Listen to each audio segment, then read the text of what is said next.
The champagne tasted like freedom, but the man across the table had spent months orchestrating my downfall. He wasn't romancing me, he was casting me as his dead wife, and my son's life hung in the balance.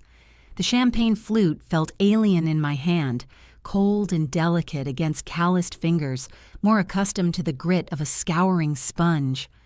Across the table, Julian watched me, his smile a lazy, confident curve that seemed to own the entire Michelin-starred restaurant.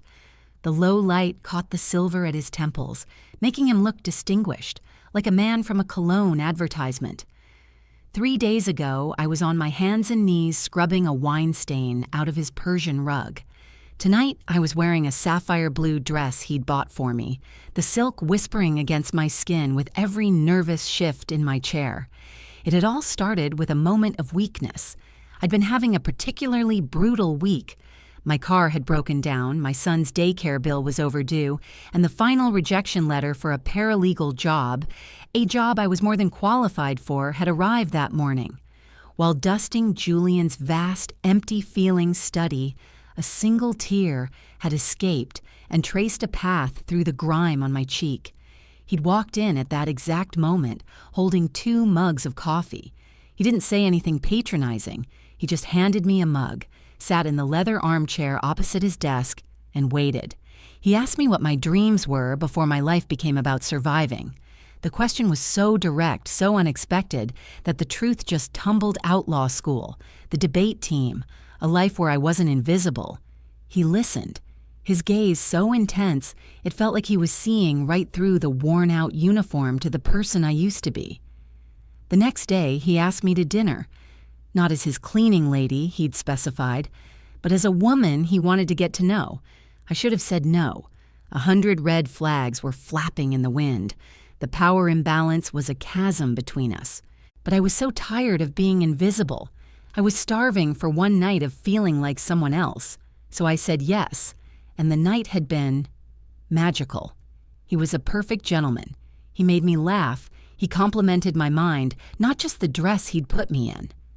For a few hours, I wasn't Clara, the single mom cleaning houses to make rent. I was just Clara. As the waiter cleared our dessert plates, Julian leaned forward, his hand covering mine on the white tablecloth. "I haven't enjoyed an evening like this in a very long time," he said, his voice a low rumble. I felt a blush creep up my neck. "Me neither." "Thank you, Julian. It's been like a fairy tale." He smiled, a genuine, heart-stopping smile this time. "A fairy tale, huh? Well, then I guess that makes me Prince Charming." He squeezed my hand gently, then he winked, his expression turning playful. "But you know how these things go. You're my wife until midnight," he joked. The words hung in the air between us. My wife. A joke, of course. A silly, charming, slightly presumptuous line. But something about the way he said it, the possessive glint in his eye, sent a shiver down my spine that had nothing to do with the air conditioning. I laughed, a little too quickly. Does that mean I'm going to turn back into a cleaning lady with a pumpkin for a car? His smile didn't waver. "Never. You were never just a cleaning lady to me." The drive back to his sprawling modernist house was quiet. He'd offered to drive me home, but then slapped his forehead. Damn, I'm an idiot. I left the portfolio for my morning meeting on my desk. "Do you mind if we swing by for 5 minutes? I promise it'll be quick." It felt strange. Walking back through the front door I usually entered with a key from under a fake rock. The house was dark and silent, a different beast at night. "I'll just be a second," he said, flicking on the hall light. "Make yourself comfortable in the living room." He disappeared down the corridor toward his study. I stood awkwardly in the cavernous living room, the sapphire dress suddenly feeling like a costume again. The magic of the evening was evaporating. I was back in his space, my employer's space. A door down the hall, one that was always kept locked, was slightly ajar. It led to a small den he'd once told me was his private sanctuary and was off limits for cleaning. Curiosity, a stupid and reckless impulse, took over. I just wanted a peek. I told myself I wouldn't touch anything. I pushed the door open silently. It wasn't a den. It was more like a command center. But instead of computers and screens, one entire wall was covered in a massive corkboard, and pinned to that corkboard were dozens and dozens of photographs. My heart stopped. They were all of me. Me at the grocery store, wrestling a carton of milk from my son. Me sitting on a park bench, looking exhausted. Me walking out of the community college after a night class I was taking. There were photos of me from months ago, long before I'd ever even seen the job listing for his cleaner. And in the very center of the board, circled in a thick red marker, was a candid shot of me from last week, crying in his study. Underneath it, he'd written 2 words: "It's time." A gasp tore from my throat, loud in the crushing silence of the house. My blood ran cold, turning to ice in my veins. It wasn't just the fact that he'd been watching me. It was the precision, the sheer volume of it. He knew my schedule better than I did. The crumpled receipt from my favorite coffee shop, the worn-out sneakers I wore on weekends, the worried expression on my face as I checked my bank balance at an ATM. He had captured every mundane, private moment of my struggle. This wasn't a crush. This was an obsession. This was the meticulous research of a predator. The fairy tale shattered into a million sharp, glittering pieces. The silk dress felt like a trap, the champagne a poison. I had to get out. I backed away from the doorway, my hand clamped over my mouth to stifle a sob, and spun around.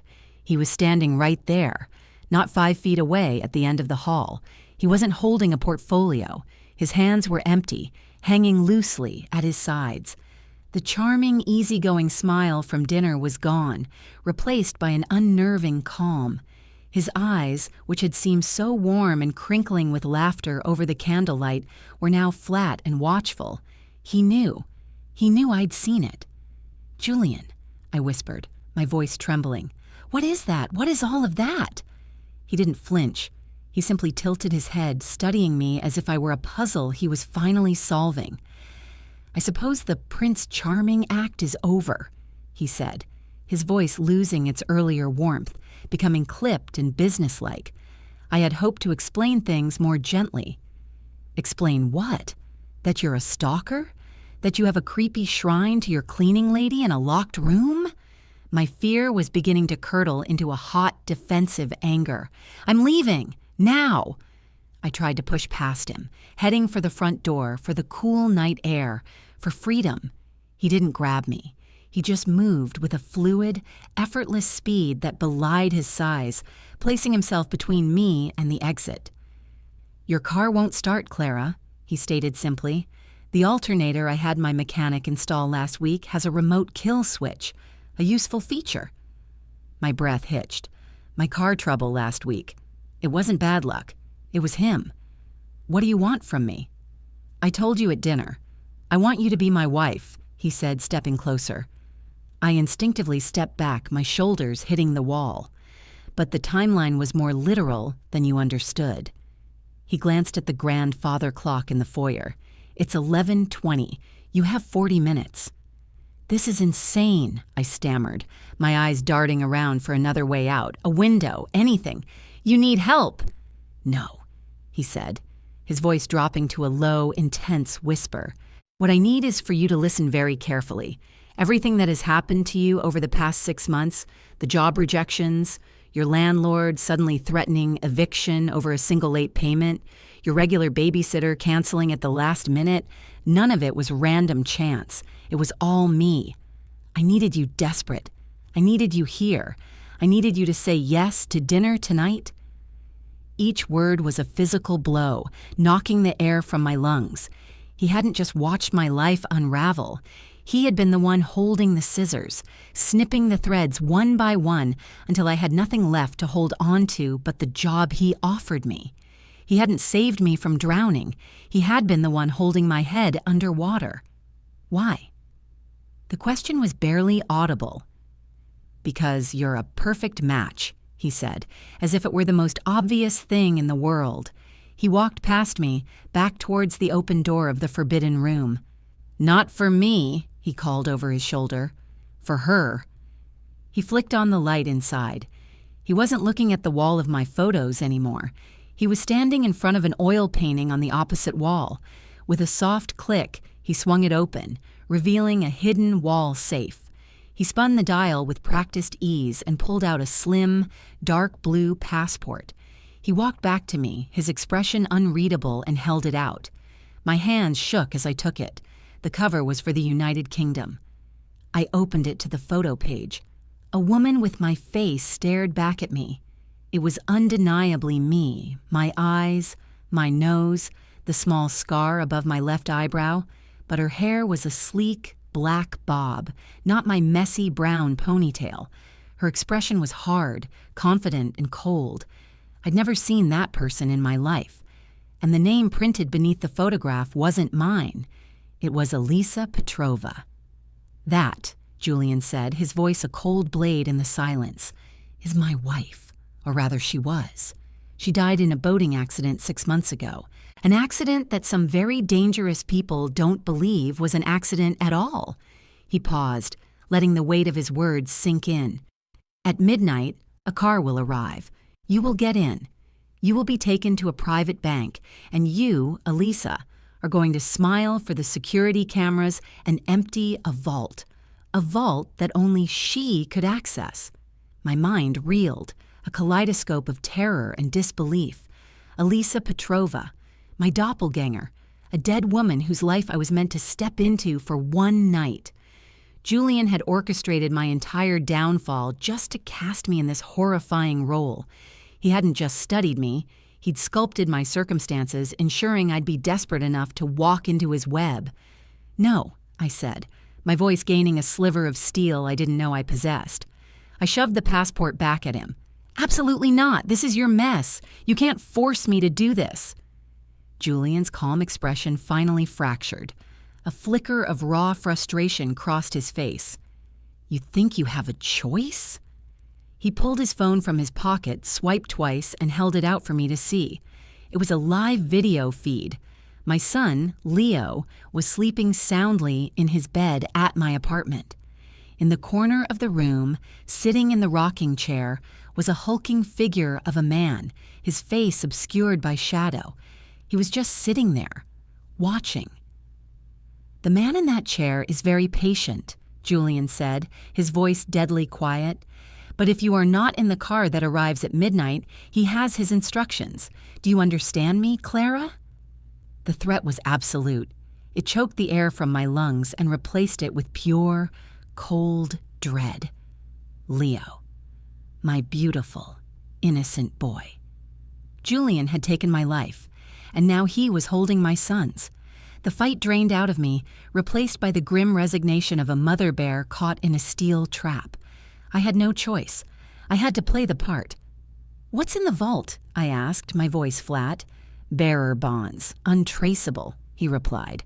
Enough to make Elisa's associates believe she faked her death and is disappearing for good. Enough for them to stop looking for her, and by extension, for me. The drive to the bank was a silent, tension-filled ordeal. A different man, stone-faced and built like a refrigerator, was behind the wheel. Julian sat beside me, coaching me in a low whisper. Elisa walked with confidence. She never smiled at strangers. Her accent was faint, almost unnoticeable. Just be cold, be aloof. You can do this. He was wrong. I couldn't be Elisa. But I could be a terrified mother willing to do anything to save her child. We pulled into a private underground garage beneath a towering glass skyscraper. The bank was an exclusive after-hours facility for the ultra-rich. The driver stayed with the car. Julian led me to a private elevator. I can't go any further, he said, pressing a keycard into my palm. The vault is biometric. It needs her palm print and her voice. The keycard gets you to the right floor. The password is Odessa. He looked me dead in the eye. Don't get creative. Just get the bonds and come back. My heart hammered against my ribs as the elevator ascended. I was walking into a lion's den. I clutched the keycard, its sharp edge digging into my skin. An idea, wild and desperate, began to form in my mind. Julian thought he controlled every variable, But he had made one critical mistake. He'd shown me his obsession board. He'd shown me the photo of me crying in his study. Underneath it, he'd written, "It's time." He believed my weakness was his greatest tool. He was about to find out it was his biggest miscalculation. The elevator opened into a lavish, silent lobby. A single guard sat behind a marble desk. He looked up, his expression bored, but his eyes sharpened as I approached. "Good evening, Ms. Petrova." Unexpected pleasure. I just gave him a curt nod, channeling the cold woman from the passport photo. I swiped the key card and walked down a polished granite hallway to a circular steel door. A panel glowed green. I placed my palm against it. A synthesized voice requested a password. "Odessa," I said, my voice a dry croak. The massive door hissed open. The vault was small, lined with safety deposit boxes. "Box 777, Julian had said. I found it, inserted a key attached to the card, and pulled out a heavy metal container. Inside were stacks and stacks of bearer bonds. My ticket out or my son's death warrant. I took a deep breath, and then I did the one thing Julian would never expect from the strong, silent Elisa Petrova. I started to cry. Not just a few tears. I crumpled to the floor, my shoulders heaving in great theatrical sobs, clutching the box to my chest. As expected, the guard came running. "Ms. Petrova?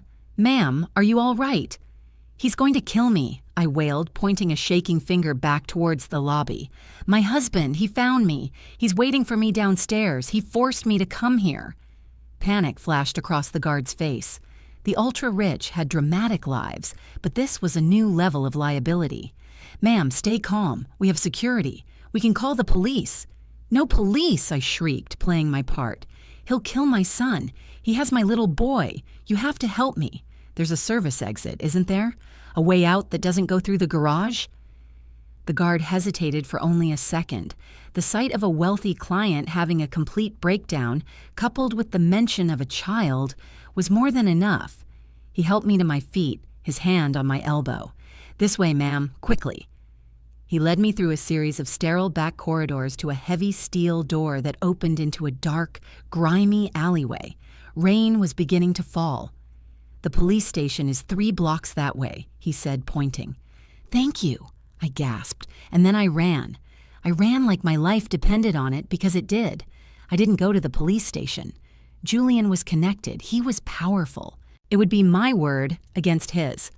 Instead, I ran to the one place I knew would be crowded and anonymous, the bus station. With shaking hands, I used the cash I had in my purse from Julian, the money he'd given me for the dress to buy a ticket for the first bus leaving, heading anywhere. Then I found a payphone. My fingers trembled as I dialed Julian's number. He answered on the first ring. "Where are you?" he snarled, all pretense gone. "Gone," I said, my voice steady now. "Here's what's going to happen. I have your bonds. Every single one. The man watching my son is going to walk out of my apartment, get in his car, and drive away. I'm going to watch him on your little spy feed. If he hesitates, if he so much as looks back, I will walk out of this bus station and drop this entire case into the first police officer's lap. I will tell them everything about Elisa Petrova and the very dangerous people who think you killed her." There was a long, heavy silence on the line. I could hear him breathing, could picture the rage on his face. He had miscalculated. He saw a desperate, weak woman. But a mother protecting her child isn't weak. She's the most dangerous animal on the planet. "You have 10 minutes, I said, and hung up. I stood there, my heart pounding, watching the live feed on my own phone. I'd mirrored his screen during the drive. The longest 10 minutes of my life ticked by. Then I saw it. The shadowy figure in Leo's room stood up, walked out the door without a backward glance, and was gone. A sob of pure relief ripped through me. I was free. We were free. I don't know where Julian is now. I don't care. With the bonds, Leo and I started over, 1,000 miles away, under a new name. Sometimes at night, I think about the man who thought he could buy me, control me, and turn me into a ghost. He joked that I was his wife until midnight, but when the clock struck 12, the fairy tale didn't end. The real story, my story, finally began.